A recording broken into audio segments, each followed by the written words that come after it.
بسم اللہ الرحمن الرحیم الصلاۃ والسلام علیک یا رسول اللہ الصلاۃ والسلام علیک یا نبی اللہ الصلاۃ والسلام علیک یا حبیب اللہ وعلی آلک و اصحابک یا نور اللہ۔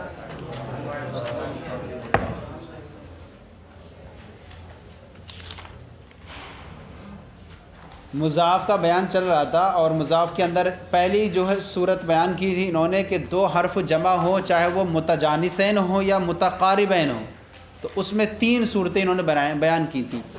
پہلی صورت تو یہ بیان کی تھی کہ دونوں حرف متحرک ہوں تو اس میں ادغام جائز ہے جبکہ وہ دو کلموں میں ہوں، اور اگر وہ ایک کلمے میں ہوں تو ادغام واجب ہے۔ یہ ساری صورتیں تھیں ادغام واجب اور جائز کے تعلق سے پہلی صورت کے اندر۔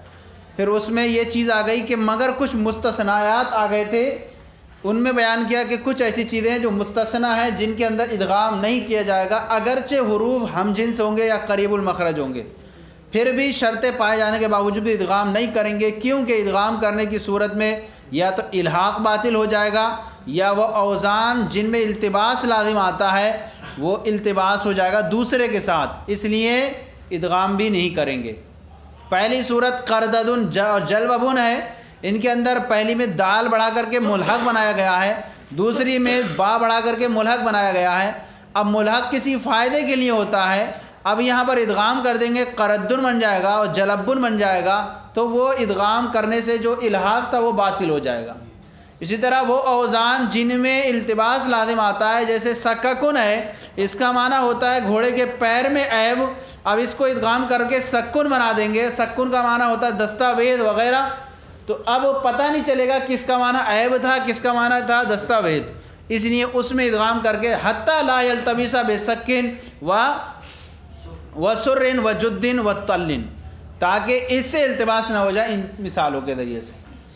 اب یہاں پر سامنے والا کہتے ہیں کہ آپ جو ہے پھر التباس کا وہ کرتے ہیں، التباس لازم آتا ہے، ہم آپ کے سامنے کچھ ایسی مثالیں پیش کرتے ہیں کہ جن میں التباس لازم آ رہا ہے پھر بھی آپ جو ہے ادغام کر رہے ہیں، پھر بھی کیا ہے آپ ادغام کر رہے ہیں۔ مثلا ردہ فرا اور عزا، ردہ اور فرا اور عدہ یہ ہیں، یہ دیکھیے ان کے اندر ردہ تھا، اسی طرح فرا فرارا عدہ عدیدہ۔ اب یہاں پر دیکھیں کہ یہاں پر آپ نے ادغام کر دیا، اب یہ پتہ نہیں چلے گا کہ ردہ نصرہ سے ہے یہ باب کرما سے ہے، ردودہ تھا یا ردہ تھا، ان میں ادغام کر دیا آپ نے۔ اسی طرح جو ہے فرا بھی ادغام پتہ نہیں چلے گا کہ یہ فرا فریرہ سے ہے یا فرا فرارہ سے ہے، یہاں پر بھی ادغام کر رہے ہیں آپ۔ اسی طرح عدہ یہ پتہ نہیں چلے گا کہ عدہ عددہ ہے یہ یا عاددہ ہے، یہاں پر بھی آپ نے ادغام کر دیا ہے، صحیح ہے نہیں؟ حالانکہ آپ پیچھے کہہ چکے ہیں کہ جہاں التباس لازم آتا ہے وہاں ادغام نہیں کرتے، تو فرماتے ہیں کہ یہاں ادغام میں التباس لازم نہیں آ رہا ہے، کیوں کہ ردہ معلوم ہو جائے گا یردو سے کہ اس کی اصل رددہ ہے، اور اس کیوں معلوم ہو جائے گا کیونکہ مضاف باب کرما یکرمو سے نہیں آتا ہے، مضاف جو باب کرما سے پیچھے گیا قلت آتا ہے، بہت کم آتا ہے، مضاف باب کرما سے نہیں آتا، جب کرما سے نہیں آتا سامنے والا سمجھ جائے گا کہ اس کا ردہ سے یردو ہوگا، ردودہ والا نہیں ہوگا، ردودہ والا نہیں ہوگا، کیوں باب کرما سے مضاف نہیں آتا ہے، تو سمجھ میں آئے گا نصرہ سے ہی ہوگا۔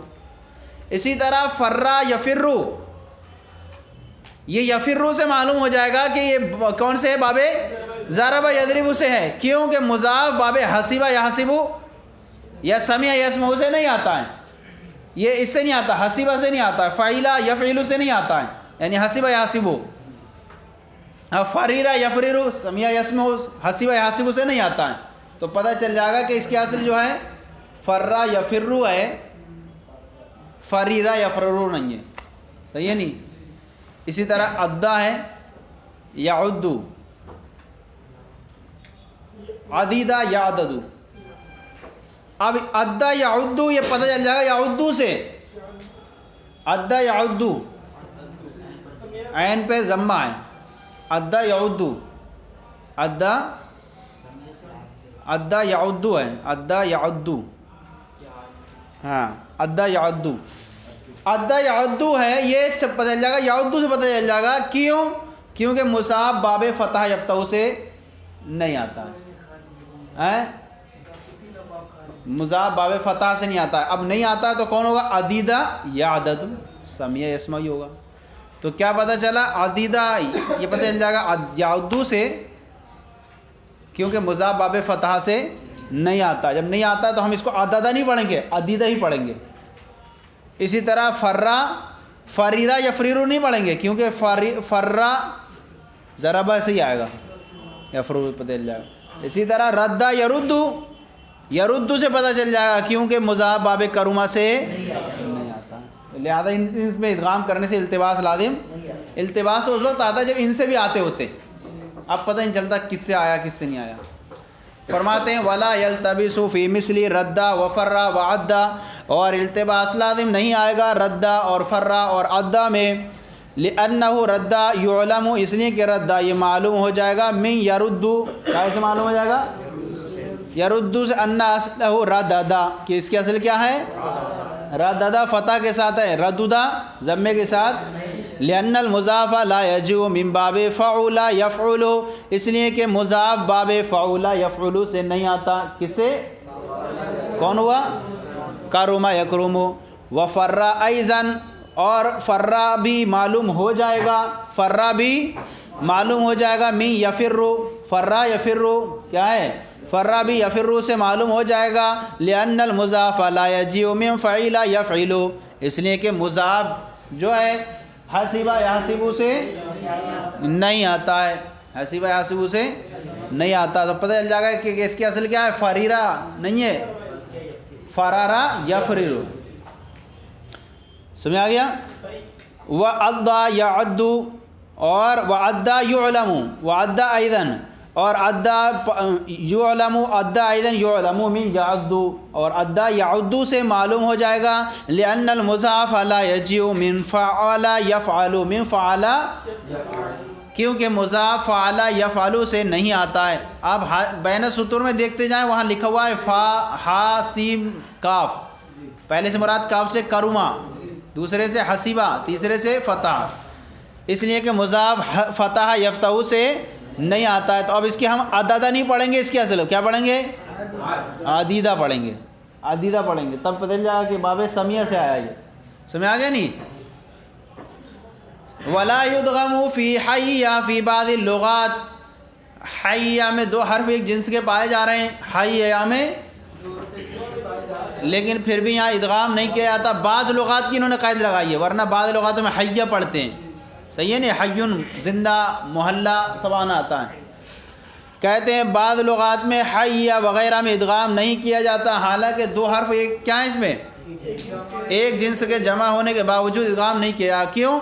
حتی لا یقع ضمۃ علی الیاء ضعیف، تاکہ ضمہ یا ضعیف پر واقع نہ ہو جائے، کیونکہ ضمہ کیا ہے؟ ثقیل ہے، اور یا جو ہے ضعیف ہے۔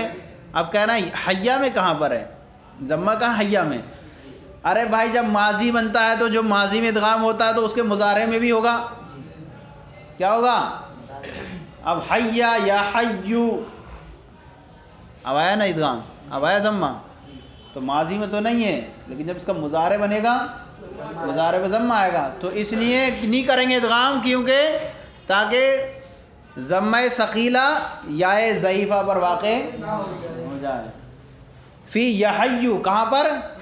یحیو میں، حتی لا یقع ضمۃ علی الیاء ضعیفہ، علی الیاء ضعیف، تاکہ ضمہ ثقیلہ یا ضعیف پر واقع نہ ہو جائے، یحیو جیسی مثالوں میں، یحیو مثالوں میں کیونکہ اس میں ادغام کو انہوں نے وجوب کو ناپسند کیا ہے، کیونکہ جب ماضی میں ادغام کیا جاتا ہے تو ضرور اس کے مستقبل میں بھی ہوتا ہے، صحیح ہے نہیں؟ باب کی اتباع کو پیروی کرتے ہوئے، اور جب مستقبل میں ادغام کریں گے تو ضمہ کیا ہو جائے گا؟ یا ثقیل پر واقع ہو جائے گا، اس لیے ادغام نہیں کرتے بعض لغات کے اندر۔ اب بعض کہتے ہیں وقیل الیاء الاخیرہ غیر لازمہ، بعض حضرات نے یہ کہا ہے کہ جو آخری والی جو یا ہے بعض لغات کے اندر وہ لازم نہیں ہے، وہ کیا ہے؟ لازم نہیں ہے، یعنی اصلی نہیں ہے، کیونکہ وہ کیا ہوتی ہے لأنہ تسقط تارتن، کیونکہ کیا ہو جاتی ہے، وہ کبھی کبھی گر جاتی ہے۔ بعض لوگ کہتے ہیں کہ یا جو آخر والی یا ہے یا حیا میں، وہ یا لازم نہیں یعنی اصلی نہیں ہے، لأنہ تسقط تارتن، اس لیے کہ کبھی وہ کیا ہو جاتی ہے، ساقط ہو جاتی ہے، گر جاتی ہے۔ جیسے حیو کیا اصل میں تھا، حیو، ہاں، تو اب یائے آخرہ کو کیا کر دیا گیا، حذف کر دیا گیا۔ جیسے کہ ردو اصل تھی ردیو، کیا ہوا، یا کو گرا دیا گیا اور ردو بن گیا۔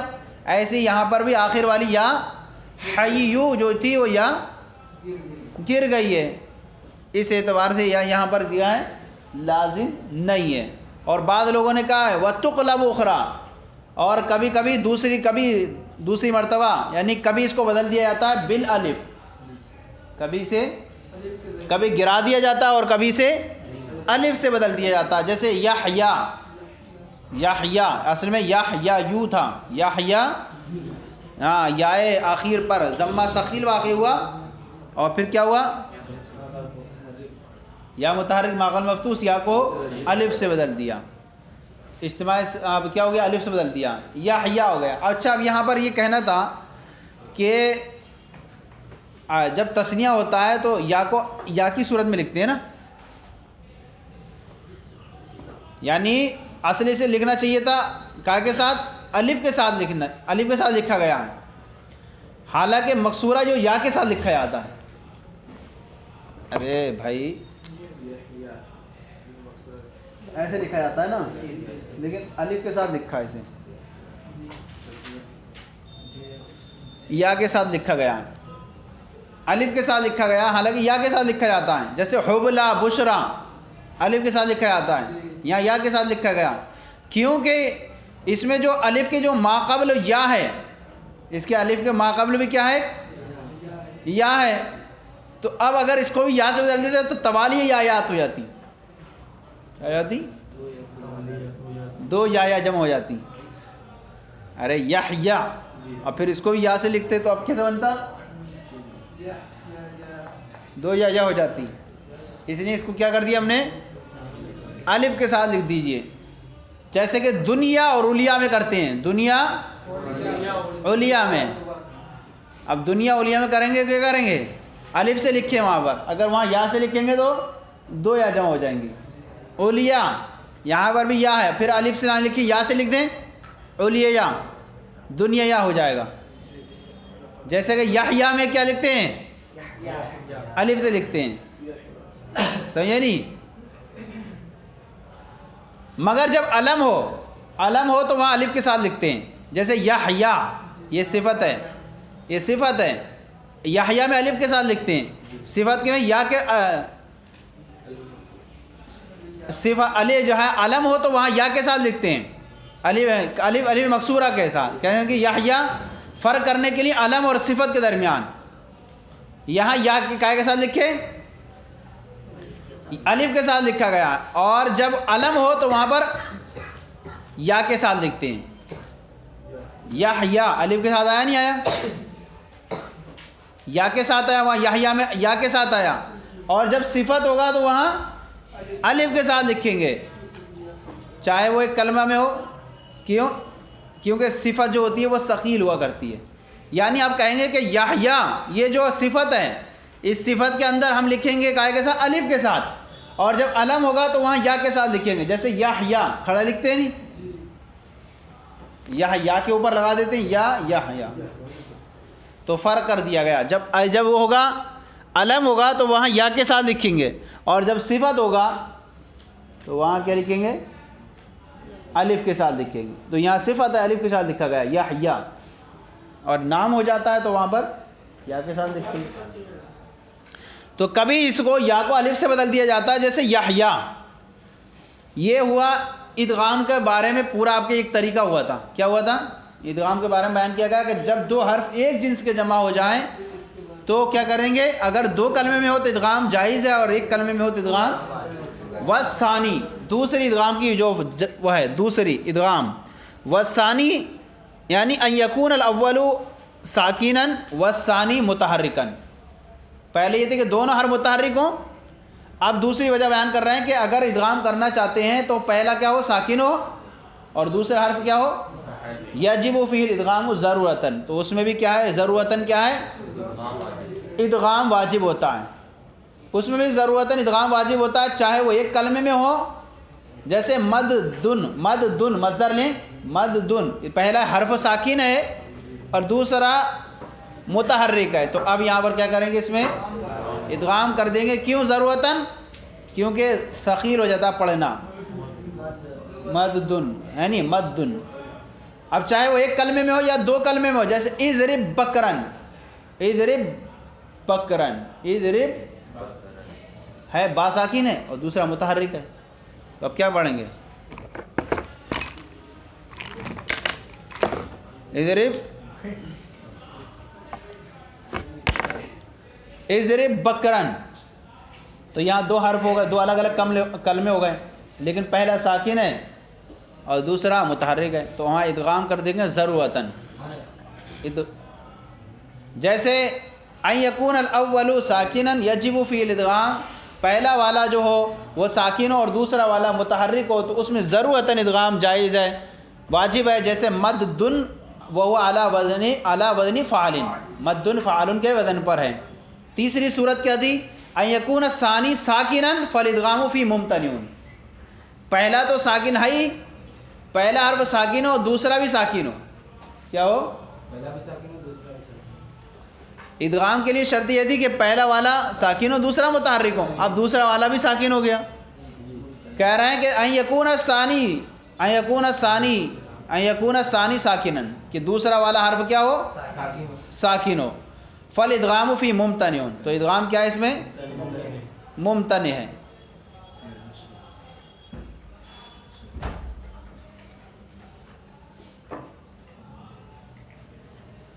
تو اس میں ادغام ممتنع ہے لعدم شرط صحت الادغام، اس لیے کہ ادغام کی صحیح ہونے کی شرط نہیں ہے. ادغام کے شرط کے صحیح ہونے کی شرط وہ فوت ہو گئی. وہ تحرک ثانی، اور وہ کیا ہے ادغام کے صحیح ہونے کی شرط؟ دوسرے والے کا متحرک ہونا. دوسرے والے کا کم سے کم ادغام کرنے کے لیے شرط ہے کہ دوسرا والا متحرک ہو. اب دوسرا والا ہی ساکن ہو جائے تو ادغام کیسے کریں گے؟ اب اگرچہ پہلا والا متحرک ہو، اب اگرچہ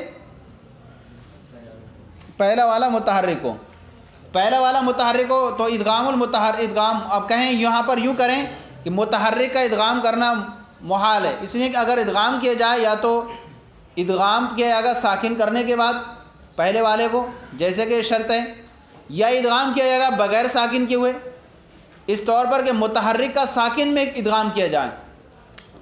مان لیں بالفرض سمجھ لیں یہ متحرک ہے اور یہ ساکن ہے نہیں، تو ادغام کیسے کریں گے؟ یہ متحرک کا ادغام کرنا محال ہے. اس لیے کہ اگر ادغام کیا جائے یا تو ادغام کیا جائے گا ساکن کرنے کے بعد پہلے والے کو، جیسے کہ شرط ہے، یا ادغام کیا جائے گا بغیر ساکن کری ہوئے، اس طور پر کہ متحرک کا ادغام کیا جائے ساکن میں، متحرک کا ساکن کے ادغام کیا جائے تو یہ کیا ہو جائے گا؟ محال ہے، یہ ساکن میں ادغام نہیں کر سکتے. اس لیے کہ متحرک کی حرکت دو حرفوں کے درمیان کیا ہو جائے؟ ایک طرح سے فاصلہ بن جاتی ہے، اور ادغام کی جو شرط ہے فاصلہ نہ ہونا. بہرحال اب یہاں پر یہ کہتے ہیں کہ دوسرا والا اگر ساکن ہو تو ادغام کرنا ممتنع ہے، کیونکہ ادغام کے صحیح ہونے کی جو شرط ہے وہ فوت ہو گئی، اور وہ کیا ہے؟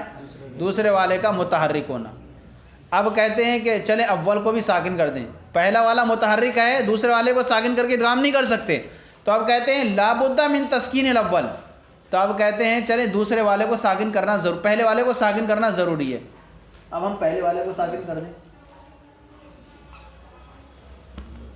پہلے والا متحرک تھا، دوسرے والا تو ساکن ہی تھا، اب پہلے والے کو متحرک کر دیں. لا بد من تسکین الاول، تو پہلے والے کو ساکن کرنا ضروری ہے. تو کہہ رہا ہے فیجتمع ساکنان، تو اب کیا ہو جائیں گے؟ دو اجتماعی ساکنین جمع ہو جائیں گے. یعنی اب کیا ہو جائے گا؟ فتفر من ورطۃ وتقع فی اخری، ایک کیچڑ سے نکلو گے دوسرے کیچڑ میں گر جاؤ گے. ایک کیچڑ سے بھاگو گے، کیچڑ ایک مٹی سے کیچڑ کیا پہلی تھی، یعنی ایک مصیبت سے نکلے ایک تو مثلین کا ادغام نہیں ہو رہا تھا، ارے بھائی پہلا والا متحرک تھا دوسرا ساکن تھا، تب تو ادغام ہو ہی نہیں رہا تھا. اب آپ نے کیا کر دیا؟ پہلے کو بھی ساکن کر دیا. تو اب کہہ رہے ہیں ایک کیچڑ سے بھاگو دوسرے کیچڑ میں گر پڑو. یہ کون سی ہو یہ ہو گیا. تو کہا گیا کہ لا بد من تسکین الاول، پہلے کو بھی ساکن کرنا ضروری ہے. فیجتمع ساکنان، تو اب کیا ہو جائیں گے؟ دو ساکن جمع ہو جائیں گے. فتفر من ورتدن، ایک کیچڑ سے بھاگو گے، یعنی ایک کیچڑ کیا تھی؟ ادغام. مثلین کا ادغام نہیں ہو پا رہا ہے. ادغام کیوں نہیں ہو پا رہا ہے؟ کہ دوسرا والا ساکن ہو گیا ہے. اب آپ کہہ رہے ہیں کیا؟ اب کیا کرو؟ پہلے والے کو بھی ساکن کر دو. ایک کیچڑ سے بھاگے تو دوسری کیچڑ میں ارے گر گئے. چلیں تو اتنا ہو گیا. اب اس کو انشاءاللہ کریں.